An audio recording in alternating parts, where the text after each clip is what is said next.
Hello and welcome to Holly and Martin Do Road Safety. Martin and I work for Suffolk County Council's Road Safety team, and we are here to hopefully provide you with some useful advice for life on the road. Hello, Martin.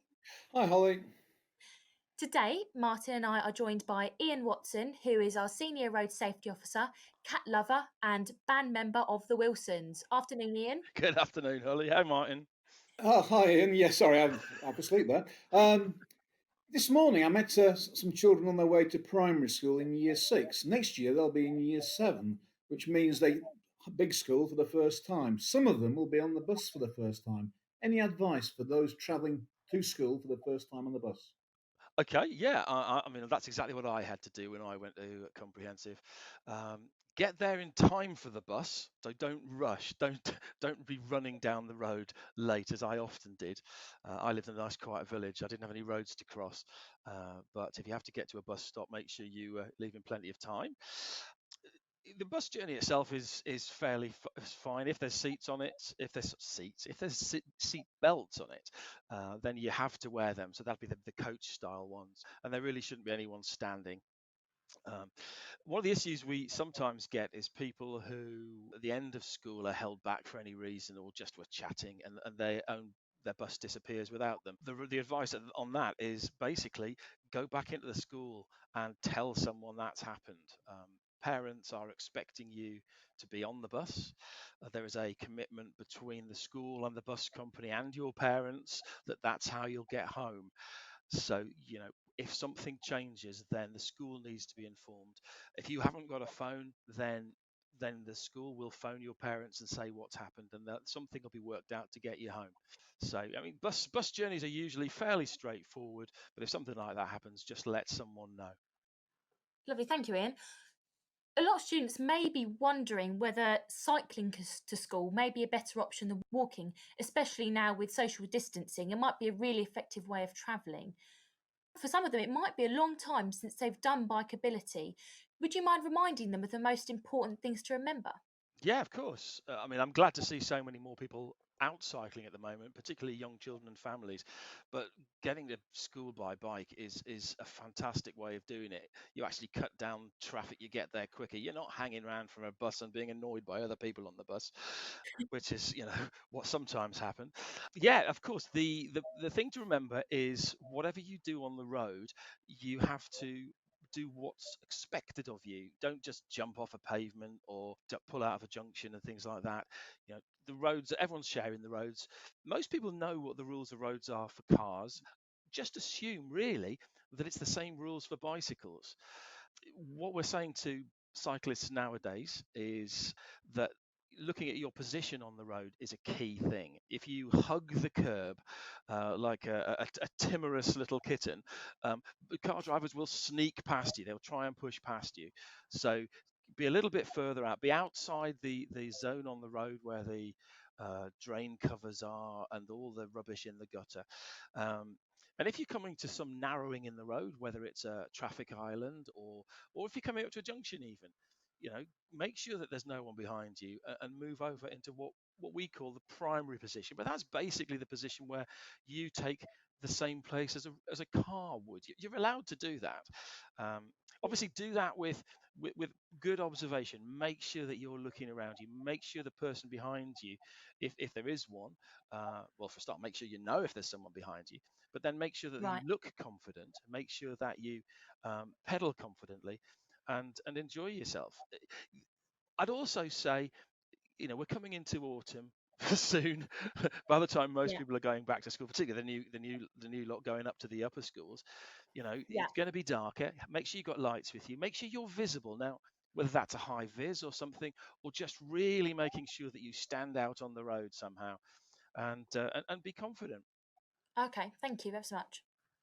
Yeah, Ian, you're probably aware where I live, there's a particularly large high school nearby.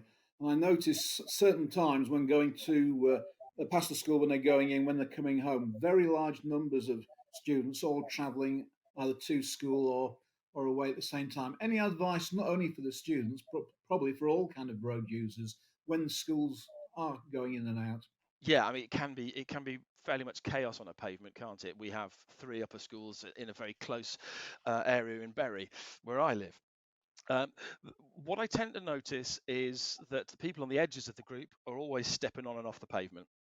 So, firstly, try to avoid that. With cycles and cars, you never know what's there. Um, Basically, treat the footpath like you imagine a road would be. If there's lots of people coming towards you, you walk on the left. Um, the key thing I've noticed is that it's the crossing of the roads that's a major issue. That if you're crossing in a group and you're all chatting, which is why you walk with your friends, people sort of expect that one of their mates has checked the road. So I've seen many a group crossing a road, stepping out in front of oncoming vehicles, simply because they all thought one of their friends had looked. And I think if there's one message, it's that: make sure that you are the one responsible for yourself, and it'll help your friends as well. Thanks for that, Ian. I know for older students, in a lot of young drivers and their passengers are in a high risk group on the road anyway. But once lockdown restrictions have been fully lifted and parties can happen again, often people tend to share lifts with party goers on the way home. What would you say to someone if their designated driver has had a drink or other substance? Okay, that's a good question. Before I answer the bit about the parties, though, Holly, it's interesting. I was listening to a professor from Cambridge University on the radio talking about the risks and the numbers, deaths and injuries over the period of the lockdown. And Yeah. actually, the one group that has massively fallen down because they're not going out in vehicles is that particular age range. Oh, So, really interesting. it shows how at risk that group are, and we know Yeah. why. They're young. It's the experience thing. When you start going as a passenger or to with a younger driver, um, Mm, if they drink, because it's a fun thing to do to have a drink, and that's fine, yeah. but you are going to be however many drinks, just the one, two mouthfuls even can affect you. So if you Absolutely. spot somebody your driver who's done that, have a word with them, have an agreement with them beforehand that, look, you're not doing it. And if they change that, then get another lift home, get Yeah. another option, always have a plan, have your phone with you. Parents will not mind if you say, look, phone them up and say, look, can I get a taxi home, can you pay for it when I get back, or whatever. Yeah. They will not. They might be annoyed, but they want the drive. They want you home in one piece, and they want you to be safe. Of course. Yeah. And I would choose my friends. That if someone did that to me and said, "Look, I'm gonna have a drink. I'm not gonna be able to take you home." Maybe don't go to a party with them again, or at least don't get them to be the designated driver. Yeah. Yeah. I think that's a really good suggestion. Thank you. Yeah, final question, Ian, and I think you've probably answered most of it. I've been in this situation many years ago. If you're given a lift, it could be a family member or a friend of a friend, and once they're driving, you really don't like the way they're driving. What can you do to get yourself out of that kind of situation? Well, I mean, it's easier if it's one of your friends because you can say to them. But yeah, an older, an adult, or yeah, someone else taking it is a difficult one. Um, while you're there, it'll feel like there's not a lot you can do. But faster driving or scary driving can lead you to feeling a little bit unwell. And it might be a bit of a fib, but I have no problem with recommending that someone says, look, can we slow down a bit because I'm feeling very sick. Um, People, whilst there's a lot of bravado about, oh no, no, my driving's safe, people don't like other people throwing up in the footwell. No. So, and rightly so. So I suspect that something like that would cause them to slow down or to drive more sensibly. And then when you get home, tell your parents, say to someone, look, I'm not going with them anymore because it's just too risky. Yeah, lovely. Thank you so much, Ian. That's all we have time for today. We hope you found some of this useful. Please feel free to share it with your friends or family.